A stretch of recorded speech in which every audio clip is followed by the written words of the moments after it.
In yesterday's video, we looked at the Better Meat Co. and how they make their Mycelium fungi product. In today's video, I want to look at a company that you can buy. Better Meat Co. is B2B. This company actually sells their Mycelium product to consumers. I think it tastes great on its own. It's very versatile. You can flavor it however you want, but most consumers want their bacon, their chicken breasts, their burger patties, their steaks, and so you would need to do some processing in order to get it to that level.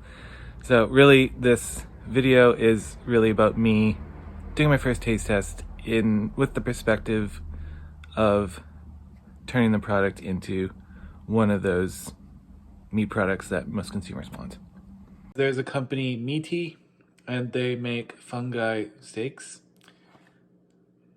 So we're gonna cook one up and try it. You can see here, Meati is an animal-free, whole-cut, complete protein that is delicious as it is nourishing. Ingredients: mushroom root, salt, natural flavor, fruit juice for color, oat fiber, vegetable juice, lycopene for color, and then the seasoning blend.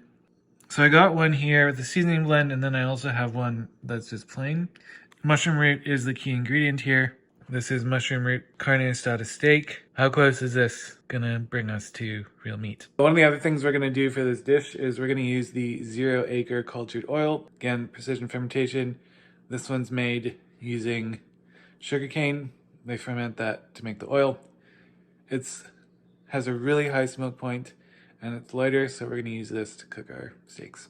Interestingly, Chipotle started a venture fund back in 2022, and they're investing in both Meati and 0 Acre Farms. So I'd expect to see both of these products in their stores sometime soon. Here's our mushroom root steak. The smell of that is really nice. They have some good flavors on there. So I'm excited to try this one. Alright, so our pan is heated. Pour a little bit of this cultured oil.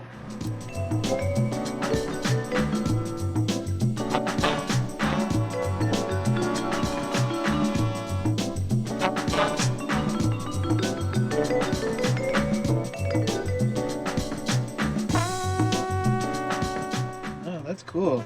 So you can see some of the color in there. It's actually starting to look like a piece of meat. That's super cool.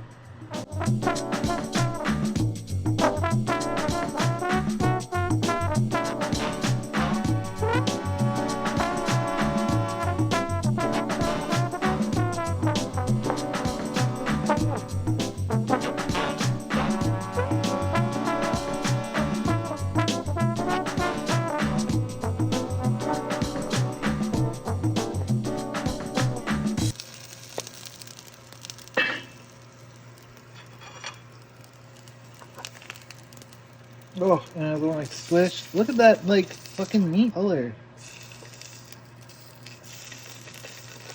Alright, let's check it out. That's quite tender. Okay. Interesting. Looks like a good texture. That is super interesting. To me, texture-wise, I find it more like a beef roast than a steak. It's very soft. Yeah, like a very tender beef roast. But the flavor is really good, and it's quite lean in the sense that there's no fat. But honestly, it tastes like a beef roast with not much fat. So like, there's actually, like, it tastes like meat. Is my phone gonna refocus? No. That is interesting because that is the meatiest. Like, this beats the tofu meats, the tempeh meats, the what do they call it? Just dough, which a lot of companies use dough to make vegan meats. It actually tastes like meat. Unlike all of that, you're like, oh well, clearly I'm eating something else with some flavors. I think this convinces me that mushrooms are definitely going to be an ingredient for precision fermentation meat. This is really good. Yeah, so what I would do is I would make this into like a beef roast, a roast beef, like a pot roast. That'd be perfect for this dish. It's too soft to be a steak. And if you want it to be, that's fine. You can do it if you want. But In my head, that's where it fits most. So for everyone out there who's like, oh, I'm never gonna eat plant-based meat, no, it's disgusting. Okay, I get it. You might not like the current products that are on the market, that's fine. Don't dismiss the entire category. You have to taste these things to understand what the offerings are and understand what the ingredients are, how they taste, how they work. When you start putting them together, you can actually make some really good products. And so I can totally see from this mushroom root product by Meati, it's delicious. This tastes like a meat. Unlike every other vegan meat product that I've had, this actually tastes like meat. And it's still not, like, it's not a steak. It's still not 100% a roast beef, but we're getting pretty close. And so that's interesting because then you start adding other products, other ingredients. All these companies are like, okay, I'm gonna make, in the case of Meati, it's like, well, I'm gonna make the mushroom root product. And then you have another company who's like, I'm gonna make the tofu product. Another company who's like, I'm gonna make the whatever, whatever. You're not gonna get one ingredient to replicate animal flesh. It's not gonna happen.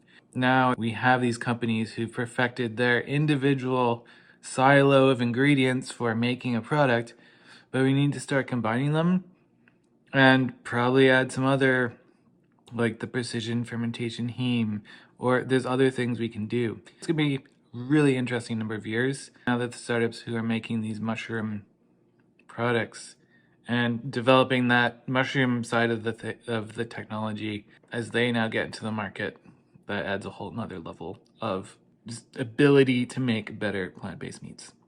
I think it's super exciting. Yeah, I can totally see down the road how this could be a huge contributor. It's pretty impressive.